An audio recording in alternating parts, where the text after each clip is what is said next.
All right, Tom. So we just hosted NinjaRMM second annual MSP Security Summit. You and I were talking about it. It was a great summit. There's tons of good sessions. We had four key takeaways. The first takeaway, security expertise no longer optional. What are your thoughts on that? Well, you used to be able to kind of put some antivirus in and a good router firewall and be done. Those days are over. You need to be something to some degree of a security provider or coordinating the other security elements that are brought in from the outside.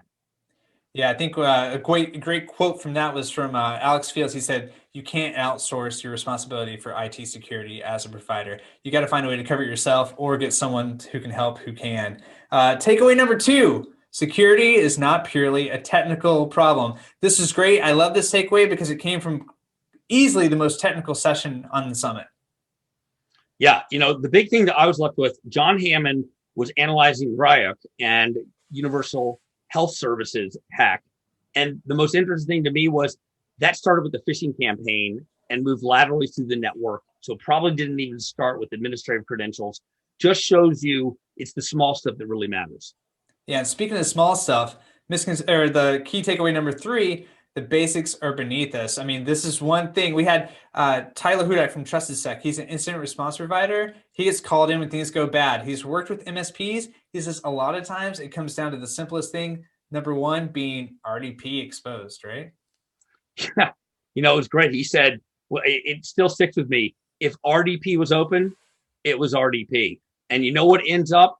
As you pointed out, MSPs out there, they claim left and right, they don't have RDP open. They often have it open somewhere. Someone opened it at a convenience. That's usually the culprit if you have an attack and someone gets through. It's great to check the boxes, but you got to go back through and double check, actively audit. Uh, Key takeaway number four, having a plan, not good enough. It's like Mike Tyson put it, right? Everyone's got a plan until they get punched in the mouth. That's right. It's one thing to have an incident response plan. It's one thing to have a provider for it. But if you do, you need to test that out. You need to come up with a scenario and make sure everyone does their parts. You have the right professionals in place. You have the right response that you can deal with this when it happens. That's right. When everything is going down and it's on fire, there's a lot of tensions. There's lawyers, there's insurance. You got to have things drilled to make sure you can actually run it through. Tom, it was a great summit. We hope that you check out the post that we wrote with more takeaways and they go into more detail about the summit and the experts involved. And we hope you also join us for MSP Live Chats, which we host every other Thursday. A lot of great topics for MSPs about growing their business.